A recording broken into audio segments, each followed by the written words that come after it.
आपके क्या हुए कॉन्स्टिट्यूशन के अंदर बनाए गए, ठीक है ना, लिस्ट बनाए गए।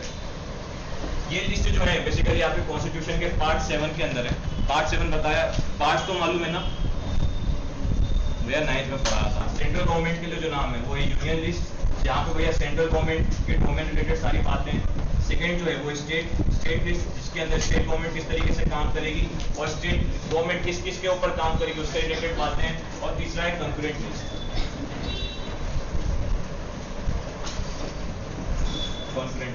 जिसके अंदर बेसिकली क्या है वो चीजें आएंगी जिसके ऊपर स्टेट और साथ ही यूनियन दोनों क्या करेंगे, साथ में काम करेंगे। तो इन लिस्ट के अंदर बेसिकली क्या है, कुछ टॉपिक्स है, कुछ कोर सेक्टर्स है, जिन कोर सेक्टर्स के ऊपर इन गवर्नमेंट को क्या करना है, काम करना है। और इन गवर्नमेंट, ये जो गवर्नमेंट काम करेगी, इस गवर्नमेंट के ऊपर किसी भी तरह कोई हस्तक्षेप नहीं करेगा, तो उसको एक तरीके से क्लेरिफाई करने के लिए ये लिस्ट क्या किए गए, बनाए गए। समझ लिए, ठीक है ना। अब इन लिस्ट के अंदर बेसिकली कौन कौन सी चीजें आती हैं, सुनो। आपका यूनियन लिस्ट, यूनियन लिस्ट नाम से पता लग रहा है कि इस लिस्ट के अंदर कौन सी काम करेगी, जो बेसिकली यूनियन होगी। और यूनियन जो बेसिकली क्या है, सेंट्रल गवर्नमेंट है। सेंट्रल गवर्नमेंट को यूनिटरी गवर्नमेंट और यूनियन गवर्नमेंट बोलते हैं। तो इस लिस्ट के अंदर बेसिकली वो टॉपिक्स है जिसके ऊपर सेंट्रल गवर्नमेंट क्या करेगी, काम करेगी, ठीक है। अब इसके अंदर क्या क्या है, सबसे पहले आपका आएगा डिफेंस,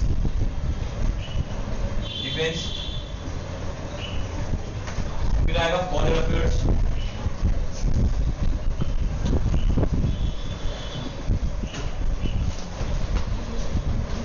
फिर आएगा बैंकिंग,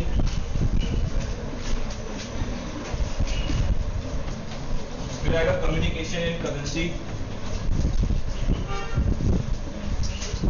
लिखा है ना।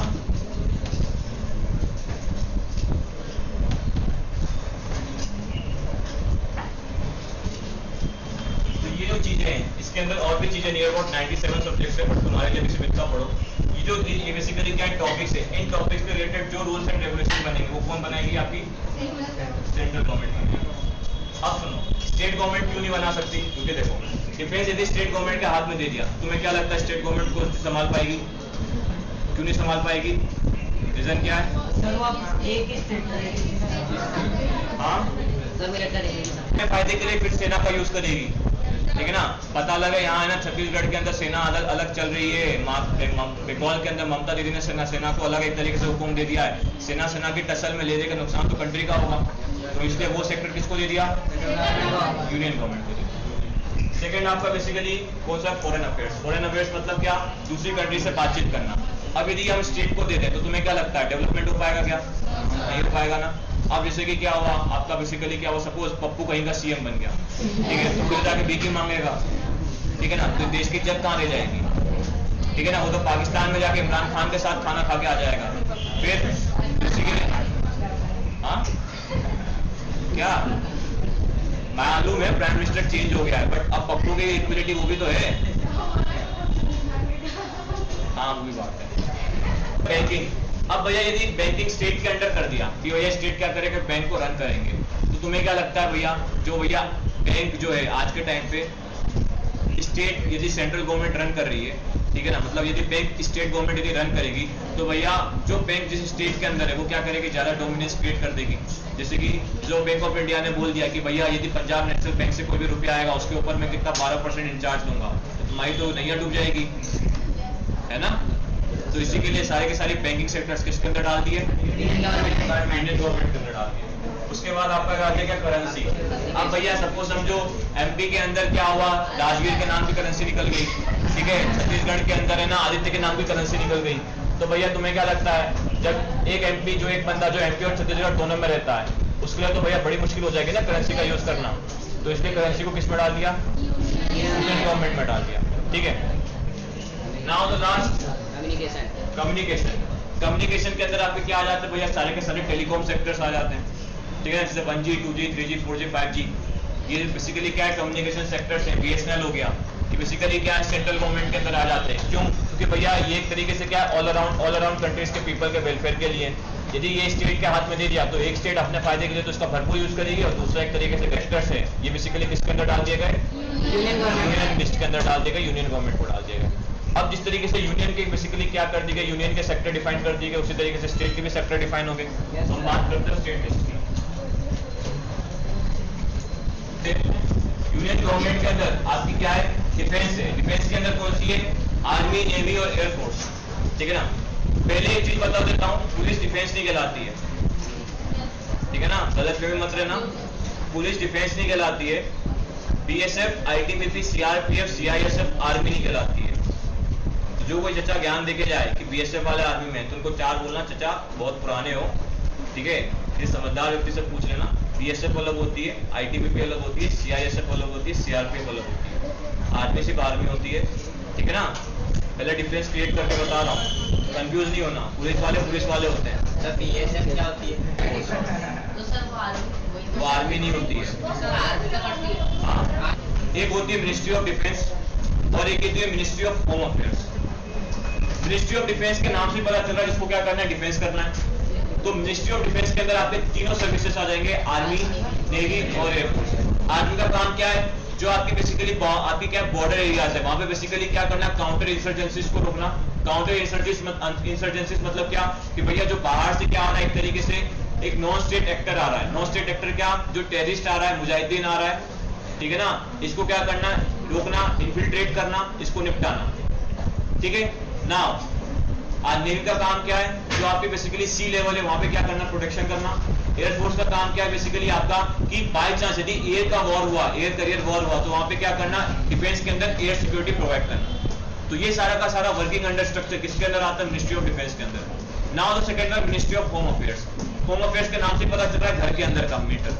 अब घर के अंदर का मैटर कौन सा हो गया, कि भैया जो कंट्री के अंदर की चीजें। अब कंट्री के अंदर की चीजें कौन कौन सी है सिक्योरिटी के लिए, जैसे कि न्यूक्लियर पावर प्लांट, ठीक है ना, Rashtrapati Bhavan, prime minister office, ठीक है ना, पार्लियामेंट, स्टेट के बेसिकली आपके क्या हो गए, ये स्टेट लेजिस्लेचर। अब इनकी जो प्रोटेक्शन में जो लोग लगते हैं वो आर्मी वाले नहीं होते हैं, वो बेसिकली कौन होते हैं, मिनिस्ट्री ऑफ होम अफेयर्स के होते हैं। और इन मिनिस्ट्री ऑफ होम अफेयर्स के अंदर कौन कौन से होते हैं आपके, बीएसएफ होते हैं, आईटीबीपी होती है, सीआईएसएफ होती है, सीआरपीएफ होती है, एसएसबी होती है, ठीक है ना। ये कौन हो गए आपके मिनिस्ट्री ऑफ होम अफेयर्स। अब बच्चा क्या, पुलिस। तो बच्चा पुलिस जो होती है वो सिर्फ और सिर्फ स्टेट के अंदर आती है, बाकी सबका सब जितना भी क्या प्रोटेक्शन का रिलेटेड वो किसके अंदर आता है, सेंट्रल के अंदर आता है। तो ये याद रखना, सीआरपीएफ, सीआईएसएफ, आईटीबीपी, एसएसबी और बीएसएफ, ये भैया आर्मी, नेवी, एयरफोर्स से अलग है। ये आपकी जो मेन बाउंड्रीज होती है, जो बेसिकली बॉर्डर एरियाज होती है वहां पे लगती है, ठीक है ना, जो बॉर्डर डिफाइन होती है वहां पे, ठीक है ना। जम्मू एंड कश्मीर के अंदर बॉर्डर डिफाइन नहीं है, एलओसी, एलएसी, ये बहुत सारे टर्म्स है, बट आप इतना याद रखो, जहां पे बॉर्डर डिफाइन होती है वहां पे बीएसएफ लगती है। सेकेंड है आपकी CRPF, central reserve police force. ये बेसिकली क्या है, ये एक तरीके से जो आपके नक्सलवाद एरिया होते हैं, नक्सलवाद जानते हो, नक्सलाइट, अरे जंगल से ना लोग जा रहे हैं, गाड़ी उड़ा दी, तो जो कंट्री के अंदर, जो जंगल्स के अंदर जो बेसिकली क्या होती है, सेना लगती है, सेना, वो होती है सीआरपीएफ। आर्मी नहीं कह रहा हूँ, सेना कह रहा हूँ, ठीक है ना, होती है CRPF. ITBP, Indo Tibetan border police, ये बेसिकली क्या है, ये वो बेसिकली आपके क्या है, वो मिनिस्ट्री ऑफ होम अफेयर्स के अंदर वो सेक्टर है, वो बेसिकली कोर ऑफ सोल्जर्स है, जो कहाँ पे लगती है, आपके तिब्बत बॉर्डर पे लगती है। कहाँ पे, भूटानीज बॉर्डर हो गया, हिमालयन बॉर्डर हो गया, वहां पे जो बेसिकली क्या होती है, सोल्जर्स लगते हैं, वो होते हैं आईटीबीपी। अब बच्चा कौन सा, CISF, central industrial security force. ये जो होता है बच्चा, ये लगता कहाँ पे, जहाँ पे आपकी बड़ी बड़ी इंडस्ट्रीज, बड़े बड़े एयरपोर्ट्स होते हैं। जैसे एयरपोर्ट्स के अंदर जो चेकिंग करते हैं ना, वो सीआईएसएफ ऑफिसर्स होते हैं, सीआईएसएफ के होते हैं लोग, ठीक है ना। अब बच्चा कौन सा, एसएसबी, सशस्त्र सीमा बल। सशस्त्र सीमा बल बेसिकली कहाँ लगता है आपका, सशस्त्र सीमा बल आपका लगता है कहाँ पे, जो आपका ईस्टर्न रीजन है। ईस्टर्न रीजन कहाँ पे, असम हो गया, बांग्लादेश हो गया, यहाँ का जो रीजन है यहाँ पे लगता है एसएसबी। हाँ समझे, आर्मी लगती है जहां पे काउंटर इंसर्जेंसीज ऑपरेशन चलते हैं, ठीक है ना, समझ गए। सिंपल सा, तभी तुम क्या है, छोटे बच्चों से इतना तो याद रखो यार, आर्मी जो मिनिस्ट्री ऑफ डिफेंस के अंदर काम करती है, और बाकी जो चीजें हैं कौन कौन सी, सीआईएसएफ, आईटीबीपी, ये सब मिनिस्ट्री ऑफ होम अफेयर्स के अंदर काम करती है। क्लियर है, बस। अब देखो, अभी मैंने इतना बता दिया, तो इसके अंदर पुलिस का नाम तो कहीं नहीं जानी, तो भैया पुलिस जो है वो किसके अंदर आ जाएगी, स्टेट के अंदर। तो याद रखना, स्टेट लिस्ट के अंदर हमेशा क्या होती है, पुलिस होती है। इसलिए कभी ना कभी, इसलिए आपको कुछ टिकटॉकर ज्ञान देते होंगे, ठीक है ना, कि पुलिस वाले है ना गोली क्यों नहीं चला देते, इतनी भीड़ मारती है ना। वो वही आर्मी वाला है कि गन लेकर खड़ा होता है और सबके सब भाग जाते हैं, देखते होंगे ना। तो उसकी बात ऐसी है कि भैया स्टेट गवर्नमेंट है जब तक क्लियर परमिशन नहीं होती है तब तक पुलिस वाला एक बंदूक की गोली भी लोड नहीं कर सकता है, लोड भी नहीं कर सकता है। पता है ये होता है स्टेट गवर्नमेंट के पास पुलिस के लिए पावर। और वही आर्मी हो गई, ये बेसिकली क्या सेंट्रल फोर्स है, ठीक है ना। अब इनके पास तो भैया पहले से ही लिखा होता है कि यार सामने दिखे भले ही वो देश का हो या विदेश का, सीधे ठोक देना है, ठीक है। तो भैया उनकी क्या होती है, फटती है बस। इसलिए भैया उनसे वो ज्यादा लोग डरते हैं, ठीक है ना। जैसे कि यदि तुम बाई चांस आर्मी क्या बोलते हैं इंडिया और पाकिस्तान बॉर्डर पे मिल जाओ तो भैया सबसे पहले तुम्हें गोली मारेगा और फिर तुम्हारी लाश से पूछेंगे तुम हो कौन। ये आर्मी का बेसिकली क्या काम है। वही पुलिस वाले तुमसे सबसे पहले इंस्पेक्शन करेंगे, फिर तुम्हें पूछताछ के लिए अंदर बुलाएंगे। आर्मी का सिंपल फंडा है, गोली मारो फिर बाद में पूछो कौन हो भैया, ठीक है। यही तो राज है, यही तो जानना है, ठीक है। समझिए नाउ भैया ये पहला हो गया पुलिस। सेकंड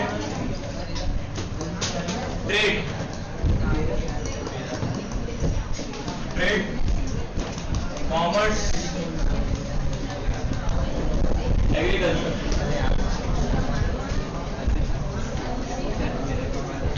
और इरिगेशन। अब भैया है तुम लोग बात क्यों करने लगे ट्रेड एंड कॉमर्स वाला जो स्टेट के डोमेन के अंदर है, वो किसके अंदर है, स्टेट लिस्ट के अंदर है। अब भैया एग्रीकल्चर, ऑब्वियसली बात है एग्रीकल्चर जो है वो बेसिकली क्या होता है स्टेट के अंदर आता है, जिसके अंदर भैया स्टेट जो होता है किसानों के रिलेटेड पॉलिसीज बनाती है। जैसे कि आपको मालूम होगा पंजाब के अंदर बेसिकली क्या है, जो आपका क्या है बलवंत राय पन्नू, जो बेसिकली क्या पन्नू थोड़ी ना है, पन्नू ही बार बार जो भी नया सीएम बना है ना, ठीक है ना, मान सिंह, बलवंत मान सिंह, ठीक है ना। तो मान सिंह जो है बेसिकली क्या उसने एक तरीके से क्या कर दिया, बिजली फ्री कर दी, ठीक है ना। क्यों? क्योंकि भैया वो स्टेट के पास क्या है, पावर है कि वो एग्रीकल्चर से रिलेटेड कुछ भी चीजें कर सकता है। वही एमपी के अंदर देखो, एमपी के अंदर देखो तो एमपी के अंदर हुई क्या, नहीं हुई ना, यही है। अब एमपी के अंदर क्या होता है भैया, यदि सोयाबीन की फसल खराब हो जाती है तो एमपी गवर्नमेंट क्या कर देती है, कर्जा माफ कर देती है। तो वहीं दूसरी state government suppose Rajasthan government करती है क्या, नहीं करती है। तो भैया हर स्टेट गवर्नमेंट के पास अपनी एक पावर होती है, तो वो पावर जो है बेसिकली जो टॉपिक है एग्रीकल्चर से रिलेटेड वो स्टेट लिस्ट के अंदर आता है, समझिए। Yes sir. Now the irrigation, और पिछली बात है आज ये एग्रीकल्चर है तो इरिगेशन भी किसके अंदर आएगा, स्टेट लिस्ट के अंदर आएगा, समझ लिए। यूनियन लिस्ट क्लियर है, yes sir. State list clear है। अब now the third one concurrent list, ठीक है। तो होगा कंकरेंट लिस्ट, ठीक है। गवर्नमेंट के काम होते हैं, कुछ कोर सेक्टर्स के अंदर स्टेट गवर्नमेंट के काम होते हैं। उसी तरीके से क्या है, कुछ ऐसे कोर सेक्टर्स है जहां पे दोनों का साथ में काम होना क्या होता है, अनिवार्य होता है। तो उस कोर सेक्टर के लिए जो लिस्ट बनाई गई ये टॉपिक से, उन लिस्ट को बोलते हैं कंकरेंट, जहां पे सेंट्रल गवर्नमेंट स्टेट गवर्नमेंट दोनों क्या करते हैं, साथ में मिलकर काम करती है, ठीक है। अब नाउ सुनो, इस कंकरेंट लिस्ट के अंदर बच्चा क्या क्या आता है, आपके एजुकेशन आता है,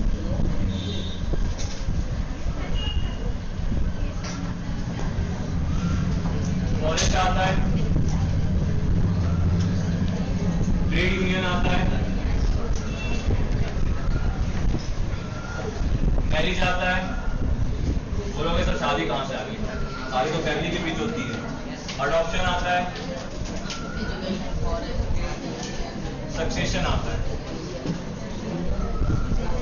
और बहुत सारे टॉपिक्स आते हैं। इसके अंदर नियर अबाउट 47 टॉपिक्स आते हैं। स्टेट लिस्ट के अंदर नियर अबाउट 60 टॉपिक्स आते हैं और यूनियन लिस्ट के अंदर नियर अबाउट 97 टॉपिक्स आते हैं। अब सुनो इधर, अब जो कॉन्करेंट लिस्ट है इसके अंदर टॉपिक क्या है, पहला एजुकेशन। अब ये जो एजुकेशन है, इस एजुकेशन के अंदर स्टेट भी क्या कर सकती है, रूल बना सकती है, और आपकी सेंट्रल गवर्नमेंट है वो भी क्या कर सकती है, रूल बना सकती है, ठीक है।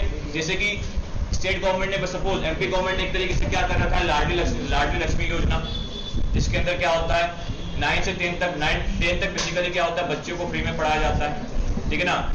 उसके बाद वही एजुकेशन के अंदर आपकी सेंट्रल गवर्नमेंट ने क्या किया था, न्यू एजुकेशन पॉलिसी है कि नहीं। ये कोर ब्रांच है, इस कोर सेक्टर से रिलेटेड स्टेट ने भी पावर, स्टेट के पास भी पावर है और सेंट्रल के पास भी पावर है। सेंट्रल ने क्या बनाया, न्यू एजुकेशन पॉलिसी, जहां से भैया न्यू एजुकेशन पॉलिसी क्या की गई, सेंट्रल गवर्नमेंट ने बनाई, और स्टेट गवर्नमेंट ने क्या किया, क्या हो गया, फिर क्या होता है, रूल्स एंड रेगुलेशंस बनते हैं। जैसे कि जंगल है उसको बायोस्फीयर एक तरीके से डिक्लेयर कर देना, रिजर्व फॉरेस्ट डिक्लेयर कर देना। तो ये जो होता है सेंट्रल गवर्नमेंट स्टेट गवर्नमेंट दोनों करती है। उसके बाद आपका भैया ट्रेड यूनियन बेसिकली क्या होते हैं, जो आपके यूनियन बेसिकली क्या होते हैं, जो ट्रेड्स के अंदर यूनियन होते हैं। यूनियन जानते हो? अरे वो संघ होते हैं ना जो बेसिकली क्या करते हैं, हड़ताल करते रहते हैं। ट्रेड यूनियन कंपनी के अंदर एक यूनियन होता है। तो वो यूनियन के जो टॉपिक्स होते हैं वो सारे के सारे आपके स्टेट कॉन्फ्रेंस लिस्ट के अंदर आते हैं, जहाँ पे central government and state government दोनों मिलकर बनाती है। उसके बाद आ जाता है शादी। शादी के अंदर स्टेट गवर्नमेंट भी क्या करती है, रूल बनाती है। जैसे कि सपोज समझो लाडली लक्ष्मी योजना के तहत जो लड़की बड़ी हो गई तो गवर्नमेंट ने क्या कर दिया कि बोला कि जब उसकी शादी होगी तो गवर्नमेंट उसको 12 लाख रुपए देगी। ठीक है ना, हाइपोथेसिस दे रहा हूँ, एग्जांपल दे रहा हूँ। जो पावर है वो सेंट्रल के पास भी है। उसके बाद मसला क्या है आपका, अडॉप्शन, बच्चे को गोद लेने के लिए जो पावर होती है वो सेंट्रल और स्टेट दोनों के पास होती है। ठीक है, और सक्सेशन, जमीन और जायदाद वाली जो पावर होती है वो भी किसके पास होती है, स्टेट एंड सेंट्रल के पास होती है। अब एक इंपॉर्टेंट चीज सुनो इधर, इस सारे पावर्स के बाद यदि कोई पावर बच जाती है तो उन पावर के अंदर जो डोमिनेंस होता है वो सेंट्रल गवर्नमेंट का होता है, पहली चीज। दूसरी चीज, कॉन्फ्रेंस लिस्ट के अंदर यदि सपोज समझो स्टेट गवर्नमेंट ने कोई रूल बनाया और सेंट्रल गवर्नमेंट ने कोई रूल बनाया, यदि स्टेट गवर्नमेंट का रूल सेंट्रल गवर्नमेंट के रूल से क्या हो रहा है, कॉन्ट्राडिक्ट हो रहा है। कॉन्ट्राडिक्ट बोले तो क्या, मैच नहीं हो रहा है। सेंट्रल गवर्नमेंट का रूल जो होता है उसको एक तरीके से क्या कर रहा है करना, सेंट्रल गवर्नमेंट का जो रूल होगा वो क्या होगा, प्रिवेल होगा। प्रिवेल बोले तो क्या, डोमिनेट होगा। तो भैया यदि सपोज एग्रीकल्चर से रिलेटेड कोई टॉपिक बना, जैसे कि पंजाब के अंदर एमएसपी को क्या कर दिया, लीगल कर दिया, एक तरीके से डिक्लेयर कर दिया, सुना होगा ना, अभी किसान प्रोटेस्ट चले थे तो वही सेंट्रल गवर्नमेंट ने क्या कर दिया, एमएसपी को हटा दिया। तो भैया पंजाब की गवर्नमेंट को कंपलसरी मानना होगा कि भैया एमएसपी जो है और जो एएफएमसी है उसको क्या कर दो, आप हटा दो। ठीक है ना, भले ही आपने कुछ भी रूल्स एंड रेगुलेशन बनाया हो। समझ लिए? लिस्ट क्लियर है? तो भैया याद रखना 3 लिस्ट है, union list, state list, conference list, और इन तीनों को छोड़ के जो टॉपिक बच जाए वो बचे होते हैं रेसिड्यूरी के अंदर, रेसिड्यूरी लिस्ट। यूनियन लिस्ट के अंदर पावर किसके पास है, सेंट्रल गवर्नमेंट के पास है। जो टॉपिक है वो पढ़ लेना। स्टेट लिस्ट के अंदर किस किसके पास पावर है, कॉन्फ्रेंस के अंदर किसके पास पावर है, और रेसिड्यूरी के अंदर किसके पास पावर है, सेंट्रल गवर्नमेंट के पास। स्टेट गवर्नमेंट के डिसीजन में कॉन्ट्राडिक्ट हो जाए तो भैया प्रिवेल किसका होगा डिसीजन, क्लियर इतना?